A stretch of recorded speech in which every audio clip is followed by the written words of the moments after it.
Yo, what's going on today, YouTube? Hope you guys are doing fantastic. Today's video is patch notes, and I was going to watch the patch notes show, or I did watch the patch notes show, but it was going to take very long because there's a lot of things they were covering. They were covering like Odin's Onslaught, a bunch of changes that I didn't really care too much about. So instead, we're just going to read the notes, go through all the things that matter, talk about them.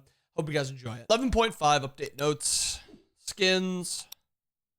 This skin looks way worse in game. And then both of these skins are both okay. Equinox, down from 2 to 1.5. I think this kind of brings it into like more balance. I still think it's a stronger item, but I think it just is more balanced. I think you're still probably building it. My thoughts are, and I said this when I was watching the video, Frostbound just going to be a better outright option now than Equinox, because Equinox is reliant on getting auto attacks multiple times. Frostbound is you just auto one time and then they can never run away from you. So I think Frostbound is very, very good. Curious if it overtakes Equinox. Yone's getting a nice little cost increase. I think this is good. Is it going to be bot still? Yes, but it slows down jungler's strength a tiny bit more, slows down ability ADC's strength just a little bit. So I like this. Vigor and cunning also go up 100 gold. Trans. This was weird. This was weird. Yeah, this was weird. I don't know entirely why they're nerfing it, but it seems like trans is just maybe bought too much. Sure. Maybe ability hunters are considered too strong because these are two items that both ability hunters build. Wow.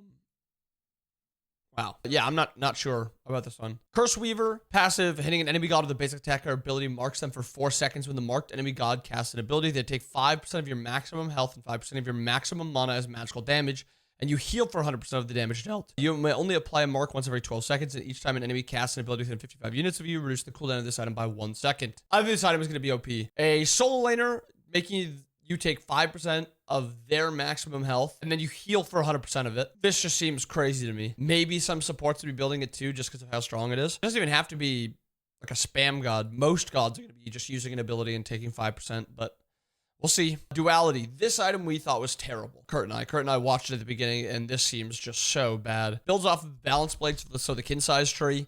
2,700 gold, 40 power, 15 attack speed, and once every 5 seconds, your next basic attack has half of its damage converted to physical ability damage, and this damage can trigger ability item effects. Who's supposed to be building this? It's not hunters. It's not ability hunters. It's not assassins. It's not warriors. The only god that came to mind that'd be like, maybe, but it's 2,700 gold, is Tsukiyomi. I don't know what the niche for this item is. No idea. Cursed Orb is down 100 gold. Doom Orb is down 150 gold. From what I'm seeing, it looks like they're trying to bring down hunter mids a little bit and bring up mage mids. But this is also kind of like a jungle item. So maybe it's also junglers getting brought down with Yone's nerf, and then mage junglers being brought up a little bit. Cyclopean Ring. I mean, it's a nice buff. The problem is Cyclopean Ring is probably one of the worst statted items in the game. It's like 60 power, 20% attack speed, 10% cooldown, and it's expensive. Is this a nice change? Kind of, but I don't think it changes anything. This is an exciting change, though. Nimble Bancroft's talent is now giving you basic attack power per stack on top of power, which is insane. It is actually insane. Now to go to the solo lane warriors, Blackthorn Hammer is getting 5 power and 50 health, which is crazy. Warding Sigil is now being able to be bought by magicals. They're removing the health, adding magical power, and adding 5 physical prots. Sigil of the Old Guard. This is an issue, in my opinion. Very big issue. They're doubling the healing on Sigil of the Old Guard, 5 protections, and removing the health and adding some magical power. And then Infused Sigil is also losing health, getting magical power, but getting 10 more prots of each. Crazy. Going to the gods, Bologna. Master of War, decreased protections from 5 to 4 per stack, decreased movement speed from 3% to 2.5%. Okay, that's not bad. Shield Bash is now from 14 to 15 seconds. Scourge is now down 10 base damage at all ranks. Some decent nerfs to Bologna. I think she was just a Equinox abuser, but some decent nerfs. Neith's next nerf, Backflip going up 1 second, and World Weaver going up 10 seconds in cooldown and losing 10% scaling. Yeah, so she's really strong in mid, which is, I think she is a strong mid laner. She's just such a bad ADC, and I hate when people play her in ADC, but I think this is a good nerf. Hachiman, Master of Arms, his passive now only lasts 6 seconds instead of 8 seconds. Eagle Eye is losing 5% scaling on the auto attack, and the cooldown is also going up from 12 to 10 seconds, is now 14 to 10 seconds. And Heavenly Banner is also losing 5 damage at all ranks. So some pretty Pretty sizable nerfs against Hachiman, which I like. This character is very simple to play, very little counterplay, and very good on the aggressive, so I'm glad that they're nerfing him. Guan Yu is gaining 1.4 base protections. Master's Will, his dash is now costing only 50 mana at all ranks instead of 60, scaling to 80. Taolu Assault is going down 5 mana at all costs. Cavalry Charge is going up 10 base damage, so a bunch of changes to Guan Yu. Do I think it helps him a ton? Meh. I mean, I guess with Blackthorn buff, maybe, but A Cirquette, small health buff of 20 health, and then also getting 2 health extra per level. Ambush is back. It's back to 65 units. I think it was 75 at one point, but this is just, it felt so bad at 55 units. And then also 10% scaling on Last Breath. It's not much. It's honest work, but it's not much. Terra. Dude, it's because she's difficult to play, man. Stop buffing Terra. Crushing Earth is now down 10 flat mana at all ranks. Monolith is doubled in healing. And her ultimate scales down in cooldown, man. Guys, if you want to rank up quickly, play Terra and learn Terra. She is so good right now. Her early game is good. Her mid game is good. Her late game is insane. She's so OP right now. Merlin buff. That's big for Dream. Overload. Increased damage from 10 to 20, and the scaling is up from 15 to 20%, which is a pretty good early game buff to that damage. And scaling, I guess it does increase it by 25%. Radiate goes down 2 seconds in the early game. It used to be 16 down to 12. It's now 14 down to 12, and that's Fire's one. And Dragonfire is also down from 18 to 14 seconds. It's now 16 to 14 seconds. It's a little buff to Fire and the passive. And I'll be honest, I saw this change on Twitter. This one right here. Cucullin buff. Wow. Okay.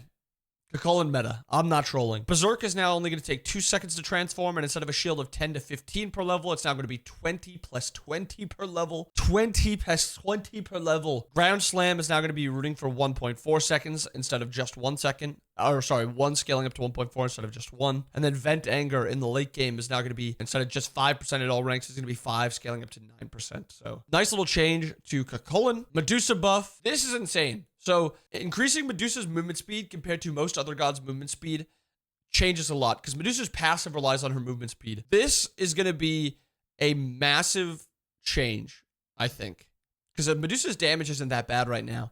Her damages, or her problem is her survivability, and this increases it a lot. And on top of that, Acid Spray is going down in 1 second cooldown, and it's also going up in base damage and in scaling damage from 100 to 300 is now 105 to 325. This is a pretty big change to Medusa. I'm excited. I'm excited for that one. Despite some recent buffs, Maui has been far below average supports. Passive Maniana Kalani. Manaya Aya Kalani. You can now actually get that mark range at 70 units instead of just 55. Master Fisherman no longer has a self-slow, and the vortex is increased by 15%.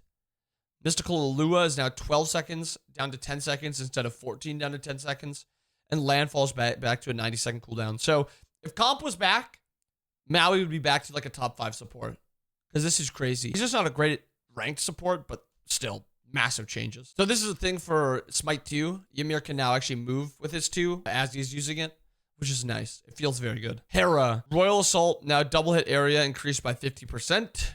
Okay. Osiris. Ooh, Spirit Flail can now be cast inside of walls. That's nice. Olo Run. Touch of Fate, increased critical strike. Ooh. So Olo Run can now get to 100% crit chance. His increased damage from critical strikes is now 30 to 40%. Power requirement is increased a little bit, though. Focus Light, this ability now gains increased damage dealt the longer you charge it, up to a maximum of 20% increase for it being fully charged. All right, and Consecration is now down to 12 seconds. Massive, massive buffs to Oleron. Holy. Mulan can now rotate during grapple and Divine Mastery. Mulan is no longer required to hit an enemy god to use the knock-up and projectile portions of this ability. Okay. I hate this change. I hate it. Well, this one, I hate. Endless Greed for Fafnir. New effect. Fafnir gains 1 gold per enemy god hit with his abilities. During his ultimate, Fafnir gains 2 gold per proc of his effects. And Draconic Corruption, Fafnir can now de-transforms approximately 20% faster. Fafnir can now proc basic attack item effects with it. Okay, that I did not see. That is awesome. That is awesome. Wait, full damage Fafnir might actually be fun. Wait, buff to Cyclopean? Bancrofts? Wait. Full damage Fafnir might be OP. Buffs to Ixchel. Okay, when they talked about changing this, I hate this. I hate this change. Ixchel now heals herself when hitting enemy gods in addition to healing when hitting allied gods. Now this just makes her like an even better dual god. Like 1v1. In Conquest. Well, I mean, probably in Duel also, but I hate this change. Bastet's cat's health are now decreased from 3 to 2. The cat is now damaged and CC immune until it hits an enemy or reaches its max range. The initial hit of this ability now damages and roots all enemies in a 10-unit radius around it. So now it's like Scylla 1, except it's just a root, not cripple. And we watched the video on stream about Charybdis' weaknesses. This is a bunch of positives for Charybdis, other than the 3. I do not like the 3 change. Raging Tides, the passive increased tide per basic attack hit from 2 to 3%. Makes her get to full tide a lot quicker. Capsize, decreased time to fully charge from 1 to 0.75. Makes it so you can actually use this to like peel yourself out or chase someone down. Charybdis now gains CC immunity during the pre-fire of this ability. Horrible change. Now she no longer gets movement speed base, but she gets 25% when she amplifies it. And the Maw Hungers improve the firing timing and general feel when using her ult. So we'll see. Item proc pass. The development process of Duality required new tech to be implemented. With that new tech comes new possibilities. We're now able to explore these crazy questions like, what if Yorm could use Death's Embrace? Should probably be at a reduced rate of damage and healing, so that's what we're exploring below. Yorm, Bake, Charybdis, and Fafnir can now all proc item effects. And a similar vein to the basic attack item effects above, we're exploring the new possibility of pet abilities procking item effects. Ooh. Scotty's Calder Dash can now proc stuff like Brawlers, Crusher, Tiamat Summon Beast Charge can now proc like Divine, Gem, Artemis Boar Charge, Vulcan Inferno Cannon Shot. All right. Bastet Ensnaring Claw area hit. Hera Argus Divine Shroud Aura and Argus Slam. Nuwa Clay Soldier Dash. Set Clone Skewer. That is kind of exciting though, because that brings up just a bunch of different options and a bunch of different things to test. I like these changes.